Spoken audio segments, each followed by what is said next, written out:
What if your name was a prophecy?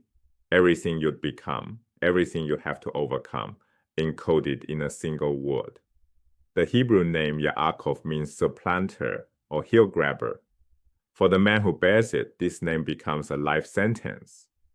Until one night by a river, he earns a new one, Israel. The name Yaakov comes from the Hebrew word for heel, akev. The same root gives us the verb to supplant, meaning to uproot someone and to take their place.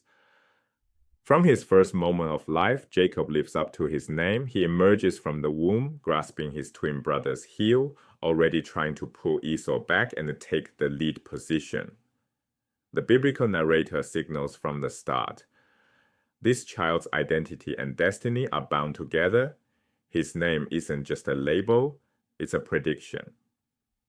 Jacob's deceptions unfold in a clear pattern. First, he exploits his brother's hunger. Esau returns from hunting, exhausted and starving. Jacob offers lentil stew, but only in exchange for Esau's birthright, the special inheritance rights of the firstborn. Esau agrees.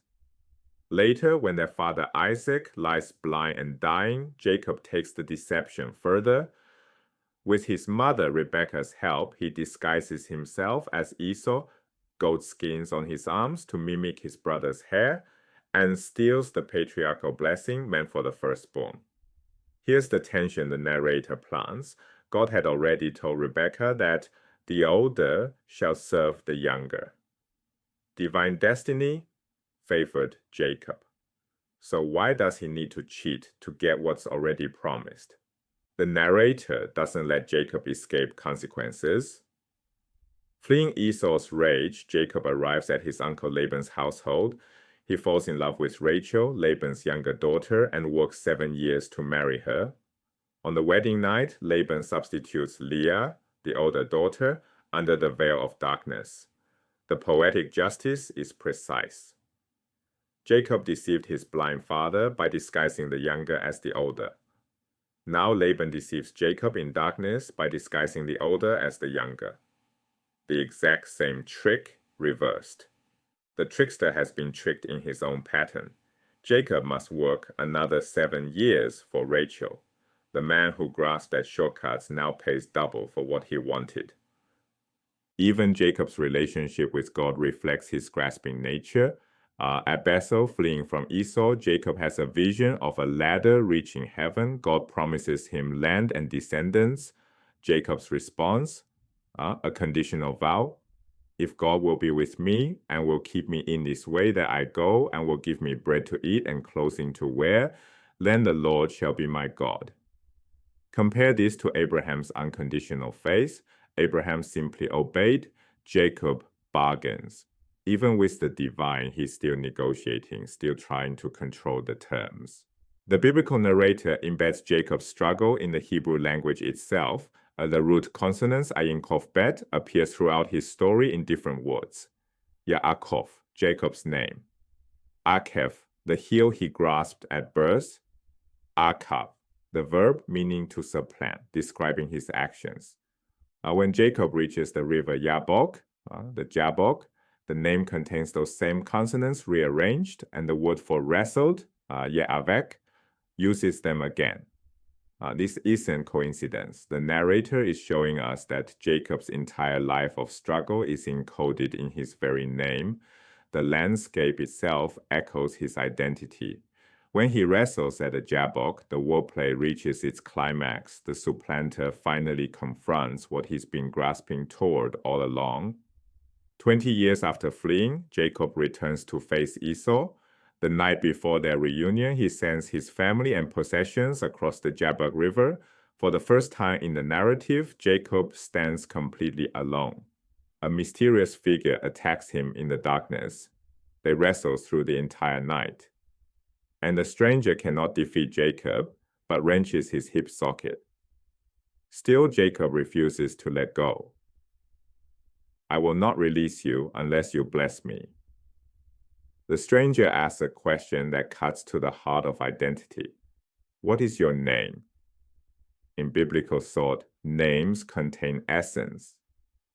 To speak your name is to confess who you are. Jacob answers, Jacob. The supplanter, the heel grasper, the trickster.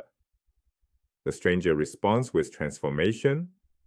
Your name shall no longer be Jacob, but Israel, for you have striven with God and with humans and have prevailed. Israel, one who strives with God.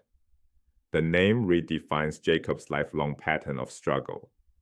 All that grasping, all that wrestling with humans, his brother, his father, his uncle, now becomes striving with the divine itself. And he has prevailed. Jacob asks the stranger's name in return. The stranger refuses. In biblical thought, knowing someone's name grants power over them. The divine remains beyond human control, even for one who has wrestled it to a draw.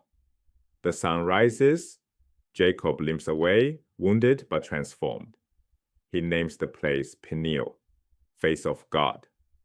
This single story explains multiple aspects of Israelite identity. An etiology is a story that explains origins, and the Jabbok wrestling scene is dense with them. The national name, Israel, comes from this moment, a people defined not by passive belief but by struggle with the divine. Right? The place name Peniel marks where Jacob saw God face to face and survived. The dietary law prohibiting Israelites from eating the sciatic nerve traces back to Jacob's wounded hip. Even the theological model of faith emerges here. Israel's relationship with God isn't quiet submission, it's wrestling, demanding blessings, refusing to let go. The nation takes its identity from a man who fought God to a draw and walked away limping. Can people fundamentally change?